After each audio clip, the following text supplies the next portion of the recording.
This channel does not promote any violent, harmful, or illegal activities. All content provided by this channel is meant for an educational purpose only.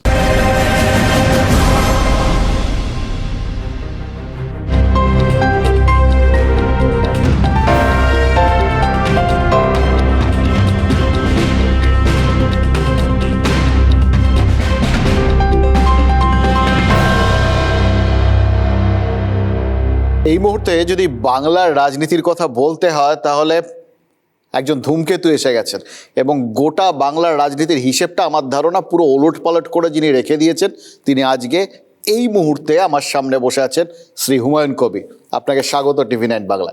এতদিন অবধি সবাই হুমায়ুন কবিরকে একজন local leader বলে জানতেন, সেইখান থেকে আজকে আপনি স্টেট লেভেলের একজন লিডার এবং সেইভাবে আপনাকে বক্তব্য বদলাতে হচ্ছে, নিজের একদম একটা ঝটকা লাগছে না? দেখুন, ঝটকা লাগছে না এটা যেমন বলা যাবে না, তেমনি আমি এসবের নিয়ে কোনো বিচলিত হই না। চারপাশটা বদলে গেছে হঠাৎ করে আগের থেকে? নিশ্চয়ই বিগত নভেম্বর থেকেই ধরে নেন যে একটা মোটামুটি একটা সিদ্ধান্ত ভেতর থেকে হয়ে গিয়েছিল যে তৃণমূলে আর থাকতে পারছি না। কারণ পঞ্চায়েত ইলেকশন থেকেই যেভাবে নেত্রী মমতা বন্দ্যোপাধ্যায়কে বলার পর তারা ঠেলাঠেলি করে নিজেদের মধ্যে, একবার মমতা ব্যানার্জি বলে অভিষেকের কাছে বলো, অভিষেক বলে পিসিকে বলুন, আর একজন বলে প্রতীক জৈনকে পাঠিয়ে দিয়েছি। বর্তমান মুখ্যমন্ত্রী আর 14 বছর আগের মমতা ব্যানার্জির মধ্যে ফার ডিফারেন্স হয়ে গেছে। মানে আপনার যেরকম আগে লোকাল লিডার হুমায়ুন কবির থেকে স্টেট লেভেলে হুমায়ুন কবির বদলে গেছে, তেমনি মমতা ব্যানার্জিও বদলে গেছে। মমতা ব্যানার্জিও নিজেকে বলেন মা মাটি মানুষের নেত্রী, কিন্তু বাস্তবে তার দলের এমএলএরা, মন্ত্রীরা, তার ক্যাবিনেটের সদস্যরা সুস্থভাবে মমতা ব্যানার্জির কাছে কোনো কথা বলার মতো পরিবেশ পরিস্থিতি রাখেনি। কাউকে বলতে হলেই শোনার আগেই তাকে উত্তর দিয়ে দেয়, বুঝলই না।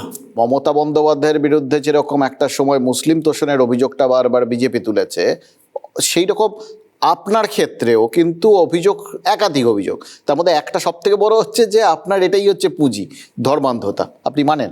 এটা মোটেই মানি না দাদা। কিন্তু আপনার যে বক্তব্যগুলো, ধরুন 70-30-এর হিসেব দিয়েছেন, কেটে ভাসিয়ে দেওয়ার কথা বলেছেন, এমনকি বাংলাদেশে গিয়ে আপনি ওখানে হিন্দুদের ওপর অত্যাচার হচ্ছে না, এইটা আপনি ওখান থেকে একদম পরিষ্কার করে সবার কাছে প্রচার করেছেন। আমি সেখানে প্রত্যক্ষ করেছিলাম বাংলাদেশে। আমি 28শে সেপ্টেম্বর 2025 কলকাতা এয়ারপোর্ট হয়ে বাংলাদেশে ঢাকাতে গিয়েছিলাম।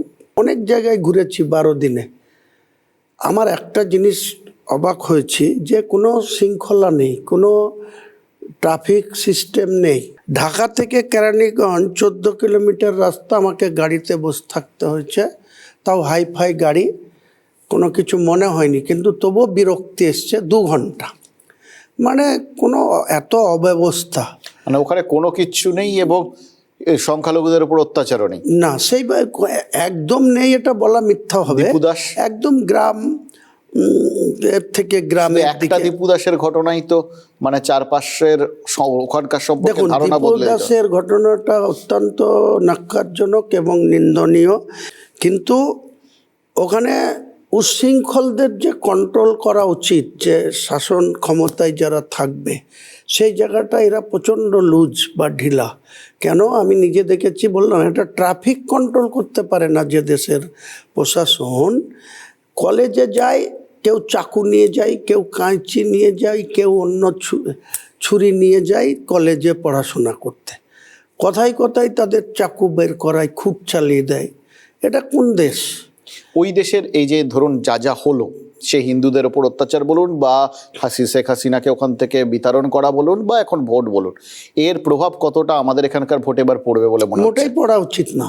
কিন্তু কেউ যদি ভেবে থাকে যে পশ্চিমবাংলার মানুষ আমাদের মধ্যে বিভাজন লাগাবে বা জামাতিরা এখানকার উগ্র মুসলিমদের নিজেদের ক্যাপচার করে এখানে কোনো বিশৃঙ্খলা সৃষ্টি করবে, বিন্দুমাত্র করতে পারবে না। তারপরে সেই আপনার এলাকাতেই তো মানে ধরুন বেলডাঙ্গার মতো ঘটনা ঘটছে এবং সেগুলোর পেছনে সবাই বলছে আপনার প্রত্যক্ষ মদত ছিল। একদমই একশো% হচ্ছে দাদা, এটা নিয়ে রাজনীতি এবং নোংরামি করা হচ্ছে।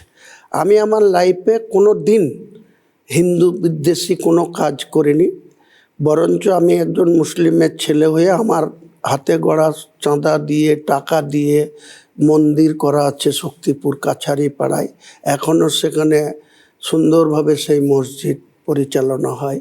ওখানে একটা শিবের বাড়ির মেলা হয় শক্তিপুরে, আমার বাড়ি থেকে 4 কিলোমিটার দূরে। সেই শিবের বাড়ির মেলার দীর্ঘদিন ধরে আমরা শিবের মেলা উদ্বোধন করেছি। শিব মন্দিরে যেটা হিন্দু মহিলারা রমণীরা দুধ চিনি সেখানে শিবে দান করেন বা ঢালেন, আমরা সম্পূর্ণরূপে সাপোর্ট করেছি। কোনো দিন আমাদের মনে হয়নি যে ওনাদের সঙ্গে আমাদের কোনো আলাদা বিরোধ আছে, পার্থক্য আছে। তাহলে কেটে ভাসিয়ে দেওয়ার কথাগুলো বললেন এটা কেন? বলতে হয়েছিল পলিটিক্যালি, কারণ তার আগের দিন যেখানে যোগীজির মতো নেতাকে নামতে দেওয়াই ঠিক হয়নি।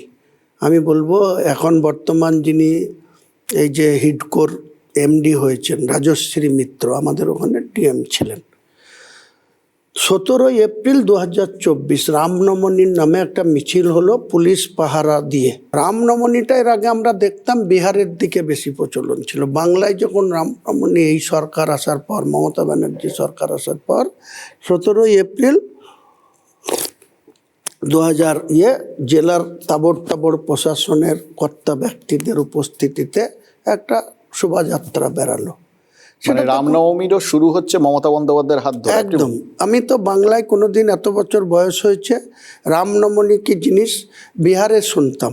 আমাদের বিহারে যাতায়াত ছিল, ট্রান্সপোর্ট বিজনেস ছিল, তো এখানে কোনো দিন দেখিনি। কিন্তু মমতা ব্যানার্জি 2011 সালে ক্ষমতায় আসার পর গ্রাম থেকে গ্রাম আরএসএসের ব্রাঞ্চ অফিস বাড়লো, শাখা অফিস সংখ্যা বাড়লো, এবং পাশাপাশি একদম 10% উগ্র হিন্দুত্ববাদকে প্রশ্রয় দেওয়া হলো। পুলিশ প্রোটেকশন দিয়ে যে 500 লোকের শোভাযাত্রা বেরাচ্ছে, তার ভিতরে 495 জন ডিং করে মদ খেয়ে তাদের কারো পা মানে সোজা হয়ে দাঁড়ায় না। পুলিশ প্রোটেকশনে তারা যে আচরণ, এইরকম যখন হচ্ছে তখন আপনাদের মানে জননেতাদের কাছ থেকে আরো বেশি দায়িত্বশীল আচরণ আমরা এক্সপেক্ট করতে পারি। সেখানে আপনারা যদি ওরকম কেটে ভাসিয়ে দেওয়ার রাজনীতির জন্য যদি কেটে ভাসিয়ে দেওয়ার কথা বলেন। কাটার কথা বলিনি দাদা। যখন 30 এপ্রিল 17 এপ্রিল ওই দাঙ্গা হলো রামনবমীকে কেন্দ্র করে, 4 দিন 5 দিন নেট অফ থাকলো। বহরমপুর, বেলডাঙ্গা, রেজিনগর, শক্তিপুর 4টে থানায় আপনার তখন 144 ধারা ছিল, এখন 163 হয়েছে ওটা। তো সেই ধারা প্রয়োগ হলো। তারপরে কোন যুক্তিতে মুর্শিদাবাদের জেলা শাসক উত্তরপ্রদেশের মতো একটা বড় রাজ্যের একজন মুখ্যমন্ত্রী, তাকে নির্মল সাহা বিজেপির প্রার্থীর হয়ে যে শক্তিপুরে দাঙ্গা হলো সেই 500 মিটারের মধ্যে তার হেলিকপ্টার নামতে দেওয়া 30 এপ্রিল 17 এপ্রিল 13 দিনের মাথায়, তার ভিতরে 6 দিন নেট বন্ধ থাকলো, সমস্ত কাজকর্ম বন্ধ থাকলো, 144 জারি থাকলো। তারপরে হঠাৎ কি এমন ঘটলো? যদি ডক্টর নির্মল সাহার জন্য যোগীজিকে প্রচার করতে আসতে হয়, কেন কাঁদিতে হলো না? কেন বহরমপুর পোপারে হলো না? কেন ওখান থেকে 15 কিলোমিটার 20 কিলোমিটার দূরে বেলডাঙ্গায় হলো না? কেন নওদায় হলো না? কেন ভরতপুরে হলো না? শক্তিপুরেই করতে হবে। সেই শক্তিপুরে তিনি এমন উত্তেজক ভাষণ দিলেন 30 এপ্রিল 2012। তিনি পরিষ্কার বলছেন, আমাকে নাম না করে বলছেন এখানে একজন দাঙ্গাবাজ আছে যে জীবনে দাঙ্গা করেনি। দাঙ্গাতে প্রশাসনে ওই 17 এপ্রিল এসপি সূর্যকুমার যাদব আর ডিআইজি ওয়াকার রাজা আক্রান্ত হয়েছিল আমার এলাকায়, শক্তিপুর থানা এলাকায়, এবং ওখানকার ওসি শক্তিপুর রাজু মুখার্জির মাথা ফেটে গেছিল। তাদেরকে যখন আমি বুক চিতিয়ে তাদের পাশে দাঁড়িয়ে 10,000 মুসলিম জনতাকে যখন শান্ত করি বা রাস্তা থেকে নামিয়ে বাড়ি ঢুকাই সারা রাত ধরে, তারপরে আমাকে যোগীজি এসে বলবে যেখানে একজন দাঙ্গাবাজ আছে, এই দাঙ্গাবাজকে যদি ইউপি হতো তাহলে আমি উল্টা করে টাঙিয়ে 7 পিঁড়া সিধা করে দিতাম। যে 2 জন মারা গেল, আফসোস হয়নি আপনার? আমার মতো লোক, আমার থেকে ওই যে জাফরাবাদ গ্রামে হরগোবিন্দ দাস আর তার ছেলে চন্দন দাস, আমার বাড়ি, আমি যেখানে বাড়িতে বসবাস করি সেখান থেকে দূরত্ব হচ্ছে 114 কিলোমিটার আমার বাড়ি থেকে পুরো জাফরাবাদ। এটা যদি বহরমপুর সাব ডিভিশনের 30-40 কিলোমিটারের মধ্যে হতো, আমি নিশ্চিত বলছি কোনো প্রশাসনকে লাগতো না, হুমায়ুন কবির এই ধরনের ঘটনা ঘটতে দিত না, সামনের থেকে দাঁড়িয়ে এটাকে রুখত। কিন্তু সেখানে তৃণমূলের এমএলএ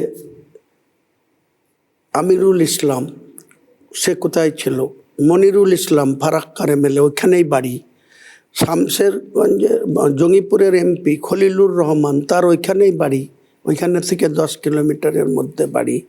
তাহলে তারা শাসক দলের জনপ্রতিনিধি, তাদের মমতা ব্যানার্জি পুলিশ মন্ত্রী, তার এসপি আনন্দ রায়, সে কী করছিল?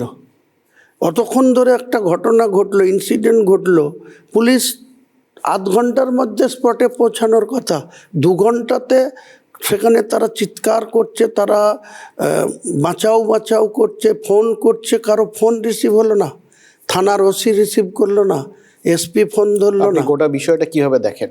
আমি মনে করি এটা পুরো চক্রান্ত করে, এটা তৃণমূলের মদতে এটা করা হয়েছে। আমার একটা কথা বলুন, মুসলিম সমাজের মধ্যে এই মুহূর্তে সব থেকে বেশি শিক্ষার প্রয়োজন, এটা নিয়ে তো নো ডাউট কোনো বক্তব্য নেই। না, আপনি মসজিদ করলেন, একটা বড় কলেজ করলেন না কেন, স্কুল করলেন না কেন? আমি কলেজও করব, আমি একটা মেডিকেল কলেজ করব, একটা ইউনিভার্সিটি করব, একটা 500 বেডের বড় হসপিটাল করব, এবং 5 স্টার আদলের একটা বড় হোটেলও করব। সবাই বলছে যে এই ধরুন মসজিদ করতে তো কোনো আপত্তি নেই, আপনি একটা কেন 5টা করুন, কিন্তু মসজিদটার নাম আপনাকে বেছে বেছে বাবরি মসজিদ রাখতে হয়েছে, এটা পলিটিক্যাল কারণ। বাবরির, আমি আজকের দিনে আপনাকে বলছি, আমি নিজেও ভাবিনি। আমি ভেবেছিলাম যে আমি হয়তো 100 জন মুসলমানের মধ্যে 30 জন বা 40 জন মুসলমানের সাপোর্ট পাবো বা সমর্থন পাবো। আজকের দিনে আপনাকে আমি দায়িত্ব নিয়ে বলছি, আমি নিজেই অবাক হয়ে গেছি যে 100 জন মুসলমান মুর্শিদাবাদ বাংলায় যারা বসবাস করে, মুসলমান প্রকৃত, তাদের মধ্যে 100টার ভেতরে 80টা মানুষ এই বাবরি মসজিদকে করাতে হুমায়ুন কবিরের পাশে আছে এবং সমর্থন করছে। বাবরির একটা মসজিদ, মানে ওটা বাবরি মসজিদ না হয় অন্য মসজিদ হলে থাকতো না, কোনো মতেই থাকতো না। যদি আমি আজকে বলতাম বাবরের ছেলের নাম তো হুমায়ুন, তাজমহল তো বানিয়ে গিয়েছে শাহজাহান, বা অনেক যে আপনারা কেউ কেউ আমাকে সাজেস্ট করছে যে এপিজে আব্দুল কালামের নামে কেন হবে না, আসফাক করলেও আপনার রাজনৈতিক কোনো সুবিধা নেই, কোনো কোনো সাপোর্টও পাওয়া যেত না, এত কোনো মানে ভ্যালুবলই ছিল না মানুষের হচ্ছে সাপোর্টটা দরকার। নিশ্চয়ই মানুষের মনের ভিতরে কি চাই, মানুষের এই যে হিন্দু ধর্মের 5% হিন্দু ধর্মের মানুষের সমর্থনে বাবরি মসজিদ ভাঙা হয়েছিল। তারপরে সুপ্রিম কোর্টের মতো একটা বিচারালয়, যেখান থেকে বললো ইমোশনালকে গুরুত্ব দিয়ে সেখানে বাবরির জায়গাটা, বিতর্কিত ল্যান্ডটা রামলীলা ট্রাস্টকে দেওয়া হলো। ভারতবর্ষের প্রধানমন্ত্রী আদরণীয় মোদিজি 22শে জানুয়ারি 2024 ঘটা করে উদ্বোধন করেছে। আমরা কি কেউ বিরোধিতা করেছি না? কিন্তু এইখানটা আমি বলছি, এইখানটা আমার প্রশ্ন হচ্ছে দুটো। এক হচ্ছে আপনি অত্যন্ত এতক্ষণ ধরে যা যা বলছিলেন, অত্যন্ত একজন দায়িত্বশীল রাজনীতিকের মতো বলছিলেন, যদিও আপনার গায়ে সাম্প্রদায়িকতার বারবার তকমা লাগিয়ে দেওয়া হচ্ছে, কিন্তু আপনি চান সেটা। একই সঙ্গে ধরুন বাবরি মসজিদ, বাবরের নাম, এগুলো কোনোটা নিয়ে কোনো বিতর্ক ছিল না। গোটা ব্যাপারটা আজকের দিনেও এসে দাঁড়িয়েছে কিন্তু ওই বিতর্কের কেন্দ্রবিন্দুতে বলেই বাবরি এতটা বিখ্যাত, নইলে বাবরকে নিয়ে কারুর মাথা ব্যথা থাকার কথাও না। আমার এটা বাবরের প্রতি কোনো সিম্প্যাথি নেই, বাবরকে নিয়ে আমার কোনো কিছু বলার নেই। আমি তাকে মুর্দাবাদ একাধিকবার বলতে রাজি আছি, কিন্তু বাবরের প্রধান সেনাপতি মীর বাকি যে বাবরি মসজিদটা বাবরের নির্দেশে স্থাপন করেছিল, সেই বাবরি মসজিদটাকে ভেঙে ফেলা হয়েছে। এইখানে এই বাবরি মসজিদটা করায় এই বাংলার মধ্যে ওই উত্তেজনা, যেটা সেই সময় কিন্তু এখানে বাংলাতে খুব বেশি ডালপালা মেলতে পারেনি, খুব সুন্দরভাবে সামলে দেওয়া গেছিল। সেই স্মৃতিটা, সেই বিতর্কটা বা সেই উত্তেজনার উস্কানিটা, সেই জায়গাটা আপনি কি ফিরিয়ে আনলেন না? কোনো মতেই না। আপনি আজকে পর্যন্ত বলুন, 6 ডিসেম্বর 2025, তার 4 দিন আগে থেকে অনেক উত্তেজনার কথা ছড়ানো হয়েছিল। আমাদের মাননীয় গভর্নর তিনি হোম অ্যারেস্ট করে আমাকে রাখার জন্য মুখ্যমন্ত্রীকে বলেছিলেন, রাজ্যের পুলিশের ডিজিপিকে বলেছিলেন যে এখানে দাঙ্গা হতে পারে, এখানে গণ্ডগোল হওয়ার আশঙ্কা আছে। এমনকি একজন জয়নগরের একজন ব্যক্তিকে, সে মুসলিম, তাকে দিয়ে এটাকে স্টে করার জন্য অনারেবল হাইকোর্টেও একটা রিট পিটিশন দাখিল হয়েছিল। তার 5 তারিখে শুক্রবার তার হিয়ারিংও হয় স্পেশালভাবে, যেখানে রাজ্যের অ্যাডভোকেট জেনারেল থেকে শুরু করে সবারই উপস্থিতিতে প্রধান বিচারপতি তিনি বলেছিলেন যে এটা কোনো অসাংবিধানিক কাজ উনি করছেন না, উনি একটা মসজিদ বানাচ্ছেন, সেই মসজিদের কি নাম হবে সেটা ওনারই অধিকার আছে সংবিধানে। তো সেটার থেকে আজ পর্যন্ত আপনি দেখান যে আমাদের মুখে অনেক হুমকি, কোনো সময় ইউপি থেকে আমার ছবি পোড়ানো হচ্ছে, আমাকে আমার গদ্দান কেটে দেওয়ার জন্য 1 কোটি টাকা প্রাইজ ডিক্লেয়ার করা হচ্ছে। এটা আপনার লাভই হচ্ছে, মানে পলিটিক্যালি আপনি তো বিরাট গুরুত্বপূর্ণ পলিটিক্স করি, তাহলে আমারও লাভ হচ্ছে, বিজেপিরও লাভ হচ্ছে। কারণ বিজেপি কেন লাভ হচ্ছে? 100 বার লাভ হচ্ছে যে যোগীজি আমার মতো একটা জেলার নেতা বা রাজ্যের একজন বিধায়ক, তাকে টার্গেট করে যোগীজি যে ভাষায় কথা বলছে, তো যোগীজি আগামী 2027কে টার্গেট করে তার হিন্দু ভোটটাকে আরও তার দিকে ধরে রাখার জন্য একজন মুসলিম বিধায়ক হুমায়ুন কবির তাকে যে হুঙ্কার দিচ্ছে, কিয়ামতের কথা বলছে, ন্যাশনাল ফিগার হয়ে গেছে। হ্যাঁ, তো আপনি তো আপনারাই বিচার করুন না। আজকে যোগীজির মতো একজন লিডার, তিনি আমাকে কিয়ামতের কথা স্মরণ করাচ্ছে। এ কিয়ামতের কথা কোথায় বলা আছে? কোরআনে বলা আছে। তাহলে যোগীজির মতো একটা বিখ্যাত হিন্দুত্ববাদী নেতা, তিনি যদি আমাকে কিয়ামতের কথা স্মরণ করিয়ে দিয়ে অ্যাটাক করেন, তাহলে গোটা ভারতবর্ষের রাজনীতিতে হুমায়ুন কবিরকে যারা গ্রামগঞ্জের লোক চিনত, আজকে একটা ন্যাশনাল ফিগার হয়ে গেছে। এটাই আপনি চাইছিলেন আর কি? এটা নিশ্চয়। আমি প্রায় 1 বছর আগে থেকে যেটা বারবার বলেছিলাম, যেখানে উড়িষ্যা থেকে জগন্নাথ মন্দিরকে নিয়ে এসে জগন্নাথ ধাম করা হচ্ছে, যেখানে দুর্গায়ন নতুন করে করা হচ্ছে সরকারি টাকায়, যেখানে ওই শিলিগুড়িতে মহাকাল মন্দির করা হচ্ছে, যেখানে দুর্গাপুজোর যুগ যুগ ধরে হিন্দু সমাজের মানুষ তারা নিজেরাই চাঁদা দিয়ে প্যান্ডেল করে প্রতিমা তৈরি করে রং করে পুজো করেছে। তা আজকে সেই 10,000 টাকা দিয়ে শুরু করে 2025-এ 1,10,000 করে তাদের অনুদান দেয়া, প্রতিমাকে হিন্দু সমাজের মানুষ সবাই প্রণাম করে, আর মমতা ব্যানার্জি প্রতিমার প্রণাম গ্রহণ করছেন রেড রোডে, দিয়ে বলছে ইউনেস্কোতে নাম তুলেছি। এটা কি দরকার ছিল? বাংলার মুখ্যমন্ত্রী তিনি আর কত ক্ষমতা চান? তিনি বলছেন আমি ইউনেস্কোতে নাম উঠিয়েছি, আমি এই যে লক্ষ্মীর ভাণ্ডার দিয়ে গোটা ভারতবর্ষের কাছে নাম তুলেছি। তো মমতা ব্যানার্জির যদি এত স্বাদ হয় যে আমি ইউনেস্কোতে নাম তুলব, আমি এখানে লক্ষ্মীর ভাণ্ডার দিয়ে গোটা বাংলার মা বোনদের মন জয় করব, তো হুমায়ুন কবির করতে পারে না? আমার একটা কথা বলুন, মুর্শিদাবাদ, মালদা এই সমস্ত জায়গা থেকে প্রচুর পরিযায়ী শ্রমিক বাইরে যায়। এবার আপনাকে বলা হয় পরিযায়ী রাজনীতিক, আপনি মোটামুটি সবকটা পলিটিক্যাল পার্টি ঘুরে বেরিয়েছেন, এবং লোকে বলে যে আপনার বক্তব্যে স্থিরতা নেই, আজকে এরকম কালকে অন্যরকম। তো কালকে বাবরি মসজিদের নাম বাবরি থাকবে তো? গ্যারান্টি দেওয়া যাবে? দেখুন, একটা কথা বলি, আপনি যেটা আমাকে আখ্যা দিচ্ছেন, যে অনেকেই আখ্যা দিচ্ছে যে আমার কোনো স্থিরতা নেই বা কোনো পলিটিক্যাল পার্টির অনেক পার্টি ঘুরে এসছে, আজকে বাংলার রাজনীতিতে মমতা ব্যানার্জির কি একক সিদ্ধান্তে থাকতে পেরেছেন? কখনো কংগ্রেসের সঙ্গে বিশ্বাসঘাতকতা করে সেই কংগ্রেস থেকে বেরিয়ে এসে কংগ্রেসকে বি টিম বলে তরমুজ আখ্যা দিয়ে তিনি তৃণমূল জন্ম দিয়েছেন 1998 সালে। 2001 সালে সেই কংগ্রেসের সঙ্গে জোট করেছেন, আবার কংগ্রেসের সঙ্গে জোট করে ফলপ্রসূ কিছু হয়নি, আবার তিনি অটল বিহারী বাজপেয়ীর এনডিএতে হাত ধরেছেন, সেখানে রেলমন্ত্রী হয়েছেন, আবার সেখান থেকে সরে এসে আজকে সব থেকে বেশি বিজেপি বিরোধিতা মুখে দেখাচ্ছেন। কিন্তু আন্ডারগ্রাউন্ডে ভারতবর্ষের বিজেপির সঙ্গে আরএসএসের সঙ্গে কি সখ্যতা রাজনাথ সিংয়ের সঙ্গে আছে, নীতিন গডকরিদের সঙ্গে আছে, আমি অন্তত পক্ষে জানি। আপনি তো সিপিএম এর মতো বলছেন সব সেটিং একদম। তাহলে তিনারা করতে পাবেন। আমার একটা কথা বলুন, এইবারে যে এখন আপনার যে পরিস্থিতিটা, আপনারা সিপিএম এর সঙ্গে কথা বললেন, আপনারা আইএসএফ এর সাথে কথা বললেন, ইনফ্যাক্ট আপনার পার্টি যেদিন আপনি ঘোষণা করলেন আইএসএফ সেখানে ছিল, তারপরও তাদের কারোর সাথে আপনার জোট হচ্ছে না, মিমের সাথে হচ্ছে?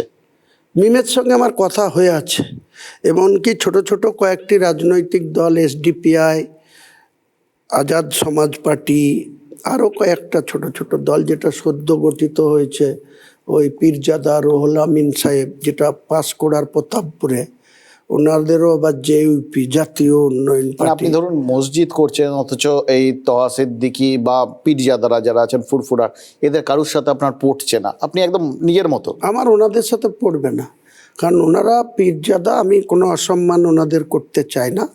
হুগলির ফুরফুরা শরীফ অত্যন্ত একটা ভারতবর্ষের মানে যে ধর্মগুরুদের যে বাস, সেখানে ওনার যে লোকের জন্ম হয়েছিল, অবশ্যই আমরা তিনাকে সম্মান দিতে বাধ্য, বা এই ফুরফুরা শরীফের পীরজাদাদের আমরা কোনো রকম কোনো অসম্মান। কিন্তু পলিটিক্সের যে নোংরামি, এনারা তোহা সিদ্দিকী সাহেব, আমাদের কাসেম সিদ্দিকী সাহেব, আমাদের আব্বাস ভাইজান, নওশাদ ভাইজান, সকাল বিকেল তাদের এক একটা বক্তব্য চেঞ্জ হচ্ছে। উনি একটা 4.5-5 বছর বয়স হয়েছে নওশাদদের দলের, 21শে জানুয়ারি 2021 দলটা খুলেছে, একটা বিধায়ক জিতেছে, কংগ্রেস শূন্য করে দিয়েছে, সিপিএমকেও শূন্য করে দিয়েছে, বাংলার মানুষই করেছে। তার যে দ্বিচারিতা, তার যে আস্ফালন, আমি নিজে 2 মাসে ভাঙড়ের 500 জন যারা নওশাদকে ভোট দিয়ে বিধায়ক করেছে, তারা আমার সঙ্গে দেখা করেছে কলকাতায়। তারা সবাই এই নওশাদের বিরুদ্ধে কথা বলেছে। আপনার এবার ভোটের মেন লক্ষ্যটা কি? আমার লক্ষ্য একটাই, যে আমি মমতা বন্দ্যোপাধ্যায় 3 বছরের 3টে টার্মসের মুখ্যমন্ত্রী হয়ে গেছে, তিনার চরম অহংকারে পরিণত হয়েছে। আমি নিজে বলেছিলাম যে দিদি, আপনি দলের নেতৃত্বদের উপরে ভরসা করেন, আপনি কেন এই পিকে আনলেন, আর কেন আবার আইপ্যাককে এখানে আমাদের সঙ্গে টাকা তোলার জন্য পাঠাচ্ছেন? তো আমাকে দিদি বলেছিল তুমি থামো, আমি দেখছি। দিয়ে টাকা তোলা মানে পুরোপুরি তো টাকার কারবার, ভোটও নেবে টাকাও নেবে। এটা তো মমতা ব্যানার্জির মুখ আর মুখোশ। তার ভাইপোর এত বড় বড় লম্বা চওড়া কথা, আপনি দেখুন তো কত জায়গা থেকে টাকা তুলে। আজকে বীরভূম জেলাটা, আপনিও তো তার পার্ট ছিলেন। আমাদের কোনো গুরুত্ব ছিল না, আমাদের কোনো অভিপ্রায়ও ছিল না যে এ টাকা তুলছে বলে আমরাও টাকা তুলব। এটা হুমায়ুন কবির কোনো দিন এই ধরনের বিশ্বাসী নয় হুমায়ুন কবির। কিন্তু আজকে বীরভূম জেলা, অনুব্রত মণ্ডল বলুন, কাজল বলুন, বা বিকাশ চৌধুরী বলুন, বা রামশ্যাম ওই চন্দ্রনাথ সিনহা বলুন, যারাই নেতা, বীরভূমে 11টা সিট, বীরভূম থেকে প্রতি মাসে 52 কোটি টাকা চাঁদা ওঠে, টাকা তোলা হয়। সেই টাকার সব ভাগ আছে, জেলার নেতা কত পাবে, রাজ্যের এখানে কত আসবে, তো পুলিশ কত নেবে, পুলিশই তো টাকা তোলার ব্যবস্থা করে দেয়। এটা কোন রাজনীতি? আপনি যে ধরে নিচ্ছি আপনি তৃণমূলকে হারানোর জন্য পলিটিক্যাল পার্টি করছে, আপনার মেন উদ্দেশ্য। হ্যাঁ, ঘুরিয়ে আপনি বিজেপিকে সাপোর্ট করছেন? মোটেই না। আপনাদের এই যে বিশ্বাস বা যে কথা বলছেন, আমি আপনাদের এই কথা অমূলক, সেটা প্রমাণ করে দেব কাউন্টিংয়ের দিনে। আপনি ববি হাকিমকে হিংসা করেন? কিসের জন্য? ববি হাকিম তো একটা মানুষের পর্যায়ে পড়ে না, ব্যক্তিগত স্বার্থনিষ্ঠী একটা মানুষ, সমাজের জন্য কিচ্ছু করেনি, মুসলিম সমাজের জন্য করেনি, হিন্দু সমাজের জন্য করেনি। আপনি যেটা বললেন তাতে দুটো জিনিস দাঁড়ায়, হয় আপনি ভোট কেটে মানে মুসলিম ভোট কেটে বিজেপির সুবিধা করে দেবেন, মমতা ব্যানার্জি ক্ষতি করলেন, অথবা আপনি যেটা বললেন মিরাকেল হবে, মানে আপনার দল অনেকগুলো সিট জিতে যাবে। আপনি আজকের দিনে অন রেকর্ড আপনাকে বলছি, আপনার ক্যামেরায় নিশ্চয়ই এপ্রিলের যেদিন 30শে এপ্রিল পার হবে না কাউন্টিংয়ের, যেদিনই কাউন্টিং হবে সেদিন এই প্রশ্নের উত্তর আপনি অটোমেটিকলি পেয়ে যাবেন বেলা 4টের মধ্যে। হ্যাঁ, কিন্তু তাহলেও তো আবার তাতে তার মমতা ব্যানার্জির ক্ষতি করা হবে না, কারণ আপনি বলেছেন আপনার টিম পার্টি সিট জিতে এলে আপনাকে জামাই আদর করে আবার ফেরত নিয়ে যাবে তৃণমূল। না, আমি প্রশ্নই নাই আজকের দিনে, সেটা বলেছিলাম। আমার অভিমান হয়েছিল, আমাকে চরম অপমান অসম্মান এটা তৃণমূলের যারা ব্লক বা আঞ্চলিক নেতা তারা আমাকে করেছিল, তাই তাদের উদ্দেশ্যে বলেছিলাম যে আপনি মমতা ব্যানার্জির কি মানে ভালো করবেন কি খারাপ করবেন সে তো পরের কথা, আপাতত একজনের তো আপনি সর্বনাশ করে দিয়েছেন, মোহাম্মদ সেলিমকে, এবং তার সাথে সিপিএম, মানে ভেতরে তাদের গন্ডগোল লেগে গেছে। আপনার গন্ডগোল লেগেছে, তার জন্য তো আমি দায়ী না। দেখুন, সেলিম সাহেবকে আমি নিজে থেকে ফোন করেছিলাম, এটা আমি অন ক্যামেরায় বলছি। মোহাম্মদ সেলিম আলটিমেটলি রানীনগরে ক্যান্ডিডেট হচ্ছেন? উনি রাজি হননি। আমি ওনাকে নিজে বলেছিলাম যে আপনারা কোথায় কি সিট নেবেন জানি না, আপনারা 6টা সিট নেন, সেটা রানীনগর, জলঙ্গি, ডোমকল, মানে মুর্শিদাবাদ কবার লোকসভা। বসেছিলেন আপনি মোহাম্মদ সেলিমের সাথে, কবার বসেছিলেন? টোটাল ওনাকে জিজ্ঞেস করবেন কতবার বসেছেন, শুধু একটা ওপেন হয়েছে, তার আগে কবার বসেছেন, কবার ফোনে কথা বলেছেন ওনাকে জিজ্ঞেস করেন। আমি একটু যাই মুখে বলি, আমি একটু কার্সি মেনটেন করে চলি। কোনো ভদ্রলোক যদি আমাকে নিষেধ করেন যে আমার সঙ্গে কি কথা হলো এটা আপনি ওপেন করেন, বলার বাকি কি রাখলেন? মানে তার আগে কতবার বসেছেন? না বলছি তো, যেসব তাবড় তাবড় নেতা বামফ্রন্টের চেয়ারম্যান থেকে শুরু করে সুজনবাবুরা আমাকে অনেক তাচ্ছল্য, আমাকে অনেক মানে অযোগ্য, বা আমায় একজন আপাতত মস্ত কমনিয়াল লোক, তো তার সঙ্গে একটা মার্ক্সবাদী কমিউনিস্ট পার্টির রাজ্য সম্পাদক এতবার বসবে, তিনারা তাহলে কী খোঁজ রাখেন? তার পার্টির সম্পাদক সে, আমি তার কাছে কদিন গিয়েছি না, সে আমার কাছে কদিন হোটেল আইটিসিতে এসছে, কদিন এতে এসছে ওয়েস্টিনে, তারা খোঁজ রাখবে না? তাহলে সেটা আমার ঘাড়ে চাপাবে। হ্যাঁ, তো আমার ঘাড়ে চাপাবে। তারা সেলিম সাহেবকে কেন কন্ট্রোল করতে পারেনি তার জবাব আমাকে দিতে হবে। এই যে ধরুন এই শুধু এইটাকে কেন্দ্র করে প্রতিকূল পদত্যাগ করে ফেললো, সিপিএম এর ভেতরে গন্ডগোল চূড়ান্ত। প্রতিকূলেরও সে অধিকার আছে, ও শতরূপ ঘোষেরও ট্রিটমেন্ট দিয়েছে, সেটাও তার অধিকার আছে, তার দলের বিষয়। কিন্তু মানে সিপিএমটা যে ভোটের আগে জিরোতে থাকা অবস্থাতেও লন্ডভন্ড করে দিলেন, মানে এটা দেখে অনেকে কিন্তু বলছেন আসলে আপনাকে তৃণমূলই রাস্তায় নামিয়েছে এইটা করতে, যে চুপচাপ বি টিম হয়ে এপাশে মসজিদ করবেন, এপাশে সিপিএমকে ভাঙবেন। সম্পূর্ণ ভুল কথা দাদা। আমি আজকের দিনে আপনাকে বলছি, আমি বিজেপিরও বি টিম না, তৃণমূলেরও বি টিম না, আমি এ টিমে খেলার জন্য খেলতে নেমেছি। আপনি দেখে নেবেন, গণনার দিনে দেখে নেবেন যে হুমায়ুন কবির কারো বি টিমের কাজ করছে না, হুমায়ুন কবির এ টিমের হয়ে খেলতে নেমেছে। এবং হুমায়ুন কবির কাউন্টিংয়ের দিনে জনতা উন্নয়ন পার্টি তার সহযোগী যারা যারাই থাকবে তাদের নিয়ে অন্ততপক্ষে বিজেপির থেকেও একটা সিট বেশি পাবে, তৃণমূলের থেকে অন্তত 10টা সিট বেশি পাবে। এটা বাড়াবাড়ি হয়ে যাবে, আপনি দেখে নেবেন, আমি জোর গলায় বলছি, দেখে নেবেন। আজকের দিনে সব রং বদলে যাবে দাদা। দাদা আমি তো আজকে বলছি, আপনাদের তো বলার স্কোপ থাকবে। আপনি যেদিনকে ভোটের কাউন্টিং হবে, রেজাল্ট হবে, আপনি তো আমাকে যত খুশি গাল দেবেন বা আমার বিরুদ্ধে বলবেন যে এটা বলে গিয়েছিলেন, তার 10% মিলল না কেন, তখন তো আপনাদের বলার কাছে থাকবে। আর আমি মোদি বা মমতা, এই দুয়ের মধ্যে কাউকে বাঁচতে হলে কি করবেন? মোদি বা মমতা যদি বাঁচতে হয় কাউকে একজনকে, আজকের দিনে প্রমাণ হয়ে গেছে যে মোদির সঙ্গে মমতার কোনো তুলনা টানা যায় না। মমতা রাজ্যের একজন মুখ্যমন্ত্রী, মোদি ভারতবর্ষের একজন প্রধানমন্ত্রী। সে গোটা বিশ্বের সব দেশের সঙ্গে যেভাবে লিওজো রেখে চলছে, তো মোদির সঙ্গে মমতার কিসের তুলনা টানবে না? আপনাকে অনেক ধন্যবাদ আমাদের সময় দেওয়ার জন্য। আপনার সঙ্গে এই কথা বলে মোটামুটি আপনার জায়গা তো আপনি পরিষ্কার করে দিয়েছেন। একদম। আমি আপনাকে এটুকু বললাম দাদা, আপনার অন ক্যামেরায়, যেদিনকে 18তম বিধানসভার রেজাল্ট হবে, আপনি হুমায়ুন কবির এ টিমে খেলার জন্য খেলতে নেমেছে, কোনো বি টিমের জন্য না।